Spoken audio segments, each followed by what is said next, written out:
Hello everyone, this is the video on analytical chemistry. Analytical chemistry is a topic for class 10th ICSE. Now what is analytical chemistry? It is the determination of chemical components in a given sample. In chemistry we study two types of analysis, qualitative analysis and quantitative analysis. Qualitative analysis involves the identification of the unknown substance. It is just the identification of the unknown substance, whereas in quantitative analysis, we determine the amount or the percentage composition. Now, qualitative analysis is carried out by using certain chemical tests with the help of reagents. A reagent is a substance that reacts with another substance and forms a precipitate or any characteristic observation. Before we start with this video, you must know about the colors of the salt and the solutions. When we start with the video, you should know about the colors of the salt and the solution.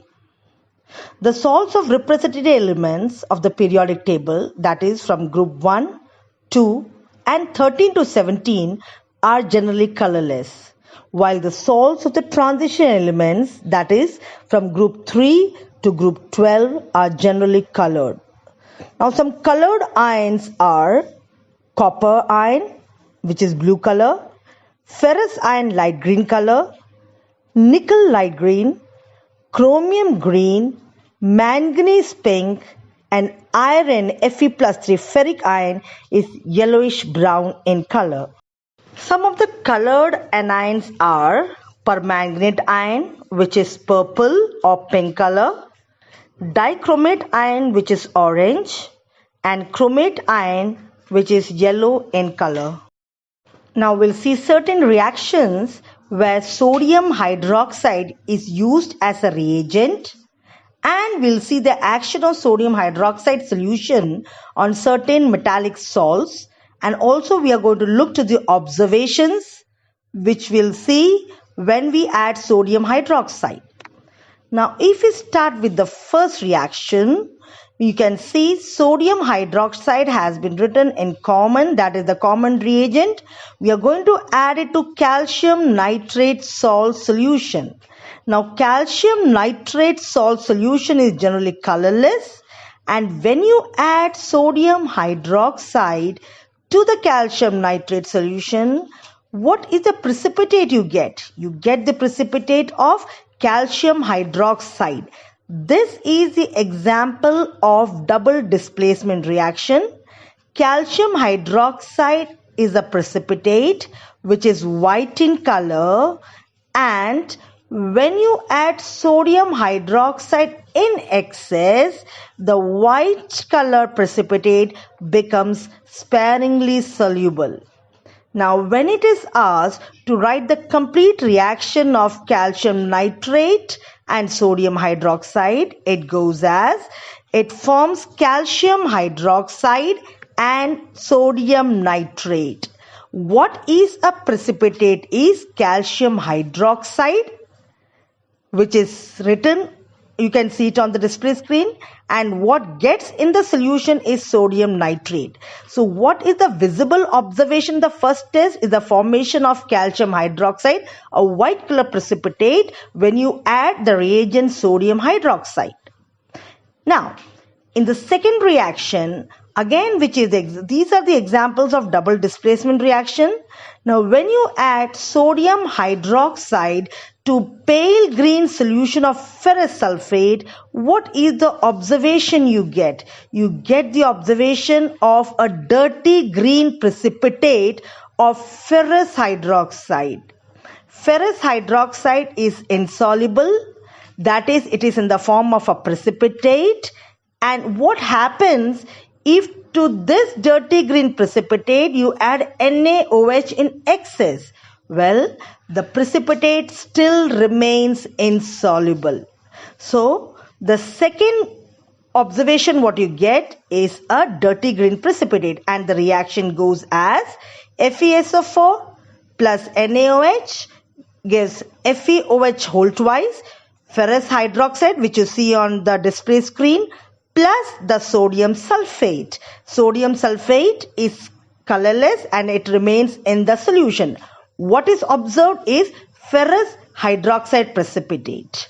Okay, now if the question is, what is the observation you see when you have ferrous sulfate solution and ferrous hydroxide?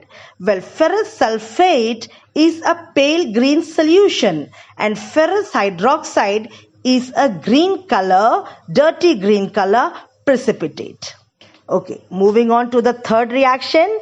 If we add sodium hydroxide reagent to a ferric ion or to any compound of ferric ion, for example, ferric chloride. So ferric chloride is generally yellow, and when we add sodium hydroxide, that is caustic soda, which is the common reagent, a colorless reagent, to ferric chloride, yellow color solution, again you get something which is insoluble, and that is ferric hydroxide. So ferric hydroxide is a reddish brown precipitate, and the observation when you add NaOH in excess is the reddish brown precipitate is insoluble in excess. That means no matter you add excess of NaOH, the reddish brown precipitate remains as such, the precipitate remains insoluble. Now moving on to addition of sodium hydroxide reagent to copper sulfate solution. Now when you add sodium hydroxide to blue color copper sulfate solution, what is the observation? You get pale blue color precipitate of copper hydroxide. Can you identify the counter compounds which is formed?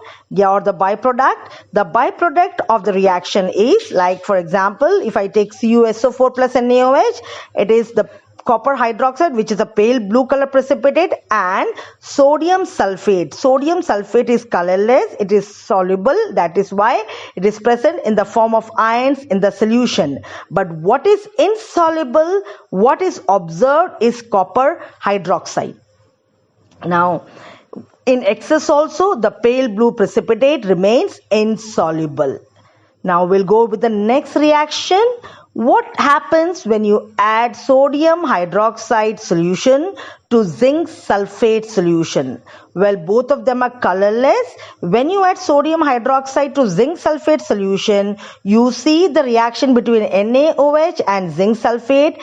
It is again an example of double displacement reaction. You get zinc hydroxide and sodium sulfate. Well, zinc hydroxide is gelatinous precipitate, a gelatinous white precipitate. Now over here you have to make a note. What happens when sodium hydroxide is present in excess?